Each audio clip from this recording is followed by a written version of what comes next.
Hey everyone, before I get started, I just want to remind you that if you like my content, hit that like button, subscribe to my channel, and then join the Militiaman and Crew Patreon community by clicking the link in the caption. Hey, good evening everybody. Militiaman and Crew here today. It is Monday and it's a wonderful day. It looks like summer's coming where we live. Nice and warm. It's in the mid 70s. No wind. Lake's like a mirror pond, so it's been really nice. So I hope everybody's having that time frame to get out in the yard and do things other than just the dinar. But tonight, the crew have been getting some wonderful news over the last few days, and this weekend it just keeps coming out that we have good progress. Just wanted to remind people though that a few days ago, back on or around the 10th, I know that's been a few days, but it says the Parliamentary Legal Committee welcomed the Sudanese request regarding ending the UNAMI mission in Iraq. So there's like, I think there's 2 or 3 of these articles, but this one I like to bring it up because one of the main quotes was a Parliamentary Legal Committee welcomed the request of the Prime Minister Mohammed Shia al-Sudani to end the United Nations UNAMI mission in Iraq. It says he stressed that the existence of the mission is based on the resolutions of Chapter 7 of the United Nations Charter, indicating that is a form of restricting sovereignty on the international level. To me, this is interesting. It's an interesting timing of the reminder that there is an existence of the Chapter 7 Charter of the United Nations that has not yet been resolved. It's basically a form of still restricting sovereignty at the international level. So the pressure is up, it's on, and it looks like the UN is waving that flag to Iraq. So reminding them a few days ago that there is that component still. So what's going to happen with that? Well, we're probably going to see something to the effect that if you guys remember a little while ago that the VII and before Al-Alaq and those guys, al-Sudani showed up in Washington, that they had recorded a pre-recorded audio, video, interview, all of the above, in respect to certain things being done, and one of the things that they mentioned in there was that VII and Al-Alaq issued a letter to the IMF, and they didn't say what the letter was, but the obvious thing was we believe that it would be having to accept Article 8 compliance obligations. It's not something that Iraq has to publish directly, but they do have to communicate the will to do so. And so hopefully that's been taken care of. Hopefully this is a reiteration of just that.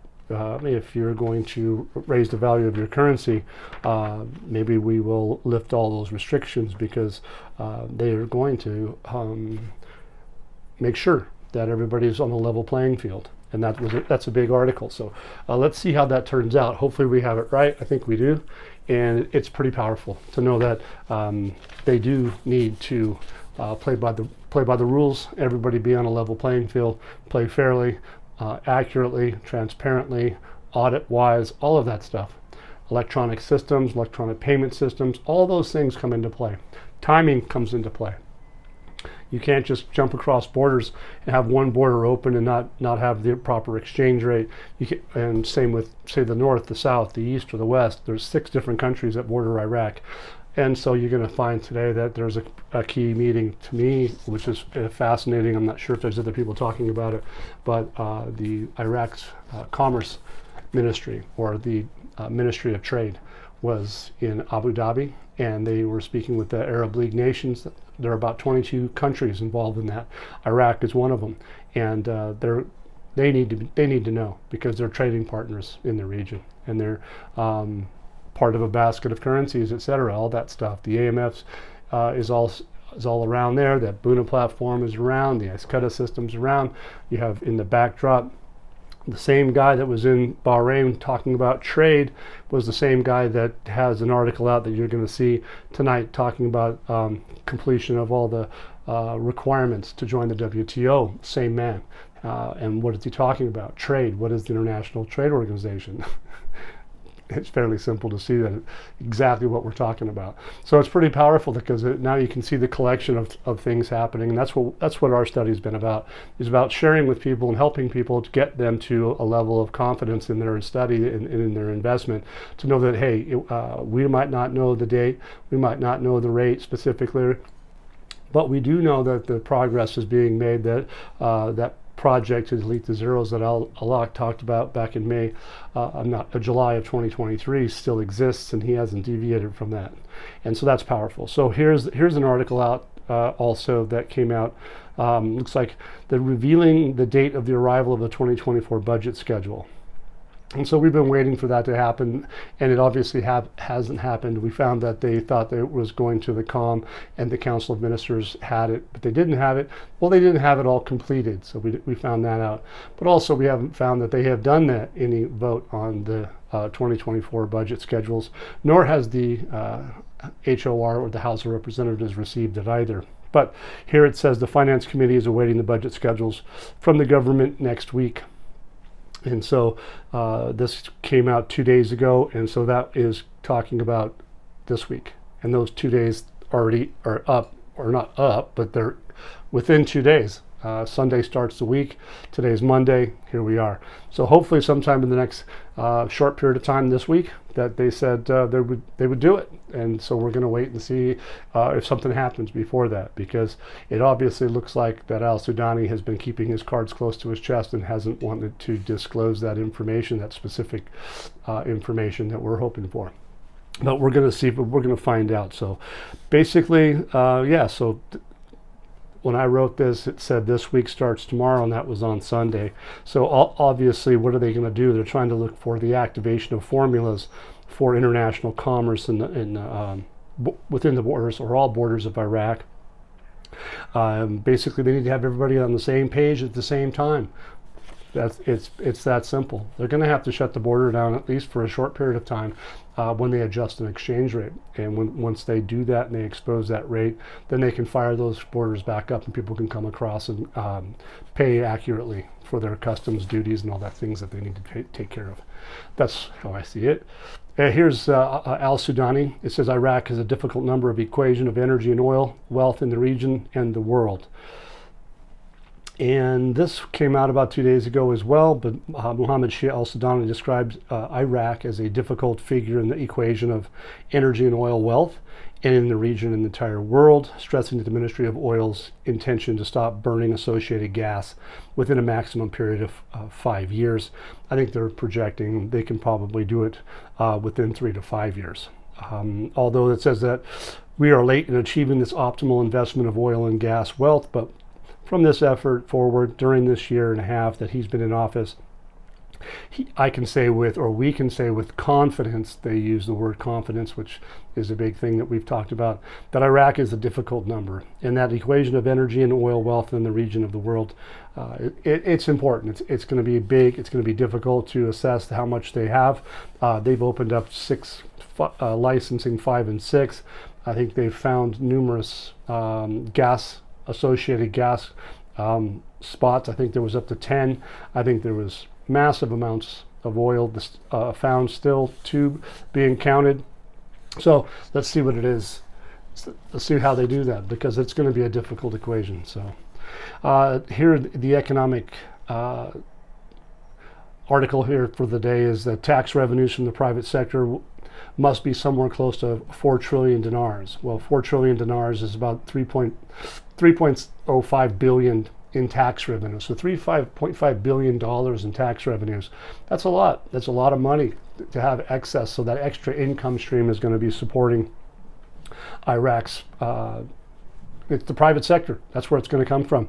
It says basically to me that they're about ready to soar in this. Once they get these everything open and interlinked and running, an extra $3 billion in the coffers is awesome. Think about it. They're spending a significant amount of money purchasing gas from Iran, and now that gas is not going to be necessarily needed in the future. So Iran's going to take a cut in sales, but they might be able to find a different market for it. But the ultimate thing is Iraq will be self-sufficient, and that's the whole goal for this whole thing. The Association of Private Banks praises the direction of the central bank to establish digital banks. So if you're going to be noticing articles, everybody's probably already seen them, quite a few of them. But the fact remains is Iraq is going to a digital economy, digital government. They got digital everything, basically finance, banking. What else is there? They're probably at some point in stage in the future, their digitized banking is going to probably have some sort of a component of a digitized currency. But ultimately, the blockchain environment is not going to go away. Iraq is going to be utilizing that transparency, that quality of the quality of the systems to be able to be transparent, and they'll be able to know their customers and know where the trade's coming. So their bottom line is to nip the corruption in the bud, because they've been having at the borders, for instance, just the amount of graft has been insane. The amount of theft from the dollar auctions, for instance. They all know that this is a problem and has been a problem, and they're actually weaning that. And that's why you see a little bit of blowback by some of the media organizations that probably have a slant that are from those factions that tend to be getting their revenue streams are going to be drying up, because it's going to go to the people of Iraq. I think that's really where it's going to come down to. It says, what does the development path have to do with the Silk Project? Well, we all know that China's been working for over 10 years on the Silk Road Initiative, and now Iraq has the Development Road Project, and they're just going to interconnect, go from the Port of Foul all the way up into Turkey and then on into Europe. And before they get there, they go to Turkey, Mediterranean, and so forth. So that's going to be a big deal. All of that, we all know that already. It says that there's steps of the Serious Development Road Project have begun with continuous work to reach the stage of laying the foundation stone for the road, noting that there are plans to change the course of the Silk Road by paying money, but they have not succeeded so far. So they're basically, I think they have it's all set and ready to go. But it says all plans of the Development Road Project are ready for implementation during the coming period. We all know coming period means whatever that means. But the bottom line is that we can see that it's coming. It's about ready to be underway, and I don't think there's any effort to stop this whatsoever at this stage of the game, as you can see with all the information that we have. Basically, the plan has started. Al-Sudani went back on April 30th is where he said they launched the project. So he did that in the month that he said he would, which is good, because that was a big thing. People were watching for it. So basically, what are we looking for there is that the Development Road Project that he has said he launched will probably need some money to pay for those pending projects and contracts. And so we haven't seen that they've done any of that outside of or with a 1310 exchange rate.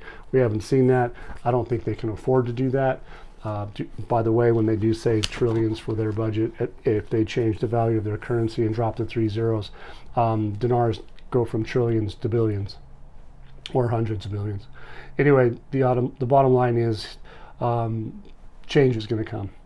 The MP announces a roadmap of the judiciary at the port's file. So there's a parliamentary order committee, which is the order number 160. This man, Al Husseini, confirms on Saturday that development roadmap with the federal court in the file of Iraqi ports. Basically, what are they talking about? They're talking about solving and starting to take legal measures. They're effectively working on the whole roadmap. So it says, quote, a legal roadmap has been drawn up to achieve the objective of the committee on Parliamentary Order 160 by protecting public money and monitoring financial administrative violations. So just like I said, they're going to fight the corruption. They're going to quit the graft. It's going to be a digital project, and a lot of people are going to be barking, because all that money they've been stealing for all these years, for 20 years, is going to dry up. And think about that for a minute. All those factions that are being funded by armed people, they're going to want money, and if they don't get it, they're not going to be too happy about it. So I think some of the politicians are probably going to have a little bit of a problem coming up. But that's just the way it goes. They said that the commission is not going to back down. They've made a decision to investigate all files in order to protect public money and shed light on those corruption and abuses. So the committee is basically focused in on to investigate all violations at the Iraqi ports. And they've talking about this now. It's been, they're looking back 21 years of it. So we'll see how it goes. Governmental pledge to provide guarantees of the implementation of the Baghdad Metro. Here's an interesting thing, because what are they talking about? They're talking about investment, and they're talking about guarantees for that investment, and they're talking about the railways. And so that's fascinating, because the investors are going to have anywhere from 3 to 5 year guarantees to if it's agriculture, they're going to buy your products. If it's something else, they're going to give you a grace of 5 years to make sure that you're up and running and things are working properly. It says that the National Investment Authority confirms on Sunday that it will provide the facilities and the benefits that guarantee the rights of international investors and the companies implementing the Baghdad Metro project. They go on to say that the authority will provide the facilities and benefits that ensure the rights of international investors, specialized companies, to secure the pillars of the attractive investment environment for projects in Iraq. So that's big. Investors are going to respond with in kind with money, in my opinion, to build the railways, and that since they have the guarantees in place, they're probably going to be a little bit more happy to do so. Because it puts that on the government. They got someone backing them, giving them some support, and now that has to be done. Then obviously the security's there. Why? Because the government's going to have to step up the plate, make sure that these guys the workers are safe. They make sure the investments are safe, and it's going to be tight. So this is an interesting article, because they said that they were going to have a vote for the Speaker of Parliament today on a Monday. They said that the coordination framework suggested that they were going to be there today, but they didn't. According to this article, they didn't do what they said they were going to do, or that week has passed that they gave it up for.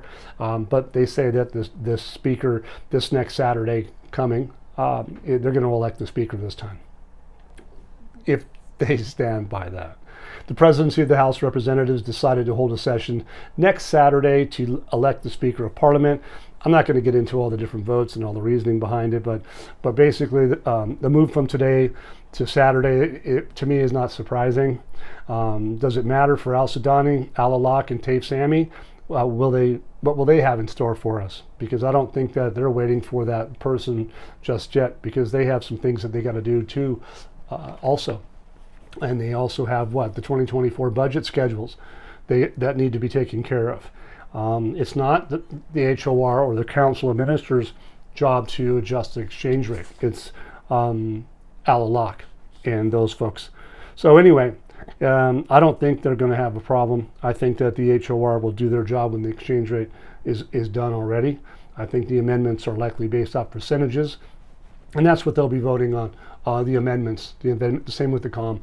They're not going to be voting on, I don't believe, an exchange rate, specific numbers. I think it's going to be a percentage of that pie. All budgets are, say, 100%, and so many allocations percentage-wise will go to different venues around the country, governance, etc. And for this article, the Minister of Commerce stresses the importance of creating a state of balance in the economy and enhancing financial stability. The Ministry of Commerce, Athir Dawood Al-Gharari, stressed the importance of creating a state of balance in the economy and enhancing financial stability. This article is really important, because what do they talk about? They focus in on the word important and importance and acceleration and a few other things. But this particular guy, to back up, he came out in February 2024, February 27th, 2024. Dawood Al-Gharari, Ministry of Commerce of Iraq, has confirmed that Iraq has completed the requirements to join the World Trade Organization after completing economic reforms and improving the business environment. And they said that Guerreri points out that the trade in goods and services files have been finalized according to the set schedules for integration into the global trade system. So that's months ago that they did this, but now today, here we have this headline. The Minister of Commerce stresses the importance of creating a state of balance in the economy, enhancing financial stability, and they're talking about Iraq. It says the Minister of Commerce stressed the importance of creating the state of balancing the economy, enhancing financial stability. Goes on to say that the delegation of Iraq in the meetings of the Economic and Social Council at the ministerial level, which began in Manama under the umbrella of the League of Arab States in preparation for holding the 33rd session of the Arab Summit in Bahrain. So here they go. It says this meeting comes in light of an important and accelerating developments in the world and our region, and especially in light of the economic and social crisis and their repercussions, which calls for strengthening our Arab environment by coordinating our national policies to deal with international challenges in a positive and effective manner in accordance with the developments. Not to mention the international economy. So back again, that's interesting to invoke the international economy. Iraq was going to be one of the saviors of the international financial system. They were going to bring confidence, and that's where those words I brought up again today, where Al-Sudani talked about confidence. So these things all play into this whole big system. He continues, the files on the agenda are of great importance, especially those related to the Greater Arab Free Trade Area and the establishment of the Arab Customs Union, in addition to the files related to the health sector, the financial security, which constitutes basic pillars for supporting sustainable development and economic integration. So those are all, those two paragraphs or two sentences are basically powerful. He goes on to stress that the importance, there again, of supporting all efforts in cooperation in order to achieve the desired goals and enhance economic integration, stressing the importance of creating a state of balance in our economy and enhancing the financial and economic stability of the region. Just so you know, there's 22 countries in the Arab League. There's Algeria, Bahrain, Comoros, Djibouti, Egypt, Iraq, Jordan, Kuwait, Lebanon, Libya, Mauritania, Morocco, Oman, Palestine, Qatar, Saudi Arabia, Somalia, Sudan, Syria, Tunisia, the United Arab Emirates, and Yemen. All of those countries are involved with this meeting. And I invoked the fact that back in February, they got ready and completed everything for the World Trade Organization. And also now they're talking about trade in Bahrain. Why? Because it's going to be enhancing financial and economic stability. You don't think the WTO has been involved in that? Remember those meetings that they had with Turkey and they had meetings with Iran? Okay, those countries are part of this whole process because they're regional partners, they're trading partners. And what were they doing? Who was involved in some of those meetings? It was the WCO, which is the World Customs Organization.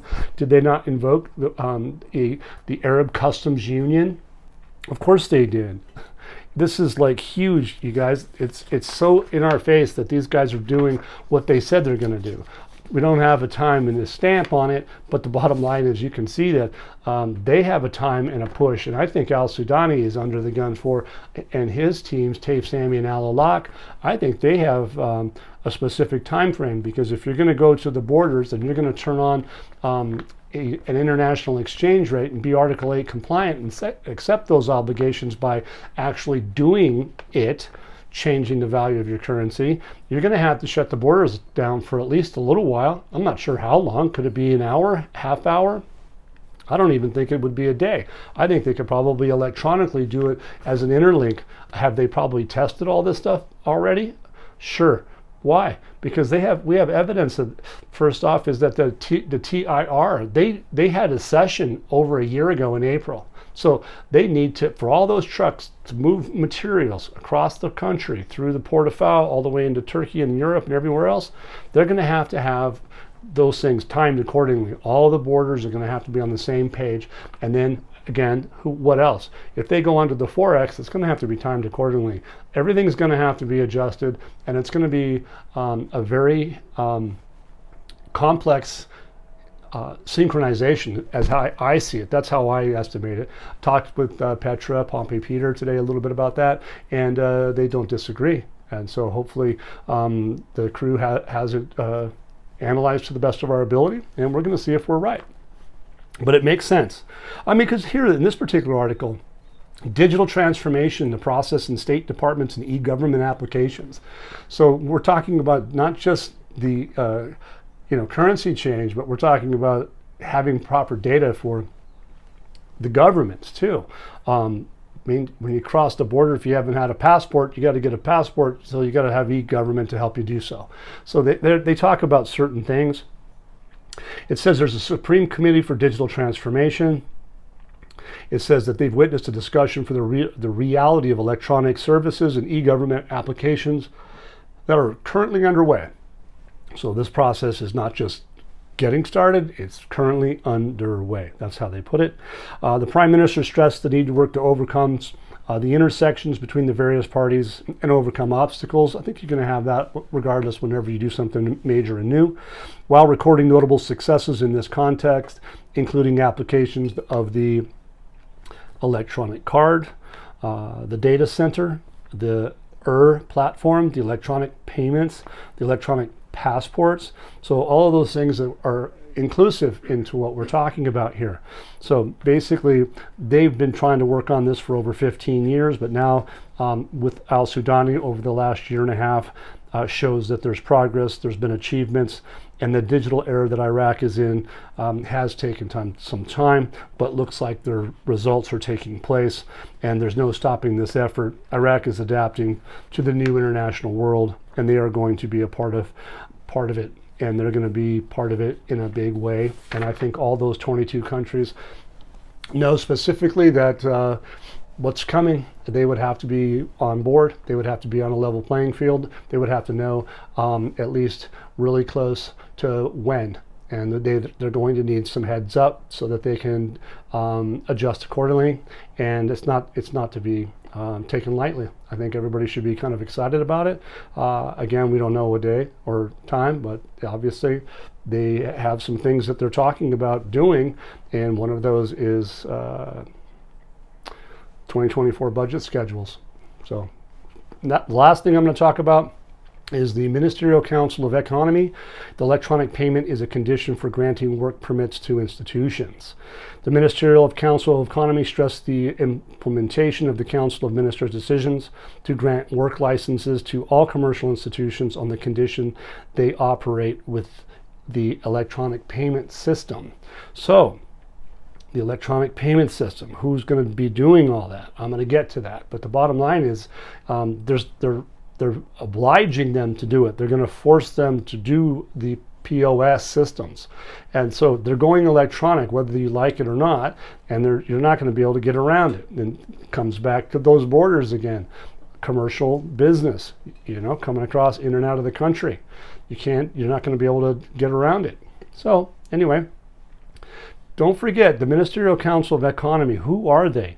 The Deputy Minister and the Minister of Foreign Affairs, Fahud Hussein, he's the one that chaired this meeting. It happened to be the 13th session of the Ministerial Council of the Economy in the presence of the Deputy Prime Minister, the Minister of Planning, Minister of Finance, Agriculture, Industry, Labor, Social Affairs, and the Secretary General of the Council of Ministers, the Central Bank Governor of Iraq, and the Prime Minister's advisors for Economic and Legal Affairs, and the Chairman of the Securities Commission. That's a big lineup. Who wasn't there? Well, the Ministry of Trade was not there because the Ministry of Trade happened to be somewhere else. So anyway, the Ministry of Trade would be involved in these meetings if he had to be there. And if he didn't have to be there, he was doing something different. And that is exciting news. So the Council also hosts the Ministry of Electricity. And why? Because they're going to be needing a lot of electricity 24/7 going forward. And so obviously he's part of it. But ultimately, the Council hosted the Prime Minister's advisor to discuss the working paper he presented to amend the licensing conditions for institutions, companies, and individuals to work with electronic payment. In other words, if you don't have electronic payments and you have a license and you don't do it, you're not going to renew your license. You're not going to renew your license at all. It says they decided to confirm the decision of the council ministers to oblige government and private institution centers, commercial stores of all kinds, restaurants, pharmacies, private medical clinics, warehouses, wholesale and retail marketing outlets, professionals, and others to provide proof that there are amounts of value of their cash through their collections through electronic payment points to be a condition for granting a work permit or renewing the practice of the professional. So there you go. They're now going to force the issue of the government, the private institutions to adopt electronic payments and points of sale. And if you do not, you'll just lose your licensing. So Iraq basically is going internationally, you guys. We can see that. We can see that they're doing it, and we can see that they've done leaps and bounds to make sure that they can get it done correctly. I think that they're probably at a stage where they just gotta have to just jump and do it, I guess. But they have to interlink with the region, and they're going to have to interlink with the world. So it's going to be a timed event, and I don't have the date for that, but I think it's powerful. I think we're going to see it though shortly. So anyway, thank you guys for being here with me. If you like the content, please, I like you guys to hit that subscribe button, and if you guys decide that you want to do what you normally do with Zelle, Venmo, and PayPal, we appreciate it because it helps keep this place rolling. Thank you very much. Once again, guys, don't forget to hit that like button if you like this content, subscribe to the channel, or join us at the Militia Man and Crew Patreon community for even more exclusive content. You can also donate to this channel by hitting the links in the banner to help keep this page up and running. Your generous support is greatly appreciated, as always. Much, much appreciated. Thank you so much, and have a great day.